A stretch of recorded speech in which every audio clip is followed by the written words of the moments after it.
নমস্কাৰ বন্ধু বান্ধৱীসকল, আজি আপোনালোকলৈ আনিছোঁ ধাতু ৰোগৰ গাঁৱলীয়া দৰৱ। বন্ধু বান্ধৱীসকল, ধাতু ৰোগ যেতিয়া হয় তেতিয়া আপোনালোকে হয়তো বহুত ধৰণৰ ঔষধ দিয়া দেখা পাইছে বা বহুত ধৰণৰ ঔষধ খোৱাৰ পিছতো আৰোগ্য লাভ নকৰে। কিন্তু আজি যিটো ভিডিঅ'ৰ জৰিয়তে আপোনালোকক গাঁৱলীয়া দৰৱ দিব ওলাইছোঁ, এইটো সম্পূৰ্ণ প্ৰমাণিত, সম্পূৰ্ণ পুৰণি। আপুনি ইয়াক ব্যৱহাৰ কৰিলে অতি সোনকালেই ধাতু ৰোগৰ পৰা হাত সাৰিব পাৰিব।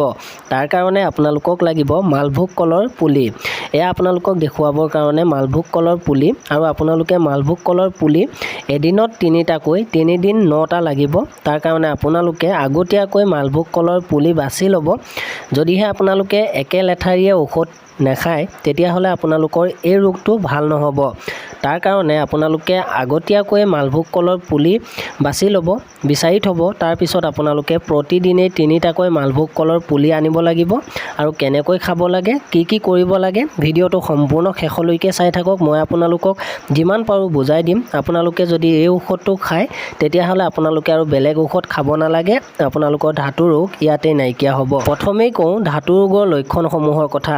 ধাতু ৰোগ যেতিয়া হয় তেতিয়া পেচাবৰ লগত ধাতু যাব পাৰে, বা যেতিয়া আমি পেচাব কৰোঁ তেতিয়া বিজলুৱাকৈ যাব পাৰে। সাধাৰণভাৱে পেচাব কৰোঁতে আমাৰ টোপালকৈ পৰে, কিন্তু যেতিয়া ধাতু ৰোগ হৈ থাকে তেতিয়া আপোনালোকৰ বিজলুৱা হৈ যাব পাৰে। আৰু আপুনি যেতিয়া লেট্ৰিন কৰিব বা পায়খানা কৰাৰ সময়তো পেচাব বিজলুৱা বা একে লেঠাৰিয়ে পৰিব পাৰে। বন্ধু বান্ধৱীসকল, আপুনি মালভোগ কলৰ পুলি 3টা ধুনীয়াকৈ কাটি পৰিষ্কাৰ কৰি ল'ব। আৰু পৰিষ্কাৰ কৰি লোৱাৰ পিছত ৰাতিপুৱা শুই উঠি একো নোখোৱাকৈ, পাৰিলে বাহিৰমুখতেই আপোনালোকে এই মালভোগ কলৰ পুলি 3টা একে লেঠাৰিয়ে চুবাই খাই দিব। মই আপোনালোকক দেখুৱাই দিছোঁ, চাই লওক। আপোনালোকে ধুনীয়াকৈ পৰিষ্কাৰ কৰি লোৱাৰ পিছত এয়া চাওক, মই আপোনালোকৰ সন্মুখত চুবাই দিছোঁ।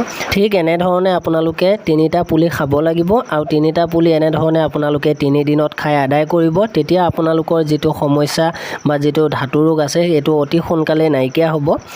আপোনালোকে এই ঔষধটো খালে কোনো অপকাৰ নহয়, কাৰণ আপোনালোককতো মই এতিয়া খাই দেখুৱাই দিছোঁ। কাৰণ এই ঔষধটো বা মালভোগ কলৰ পুলি অকল ধাতু ৰোগৰ বাবেই নহয়, বহুতো ডাঙৰ বেমাৰৰ কাৰণেও ইয়াক ব্যৱহাৰ কৰা হয়।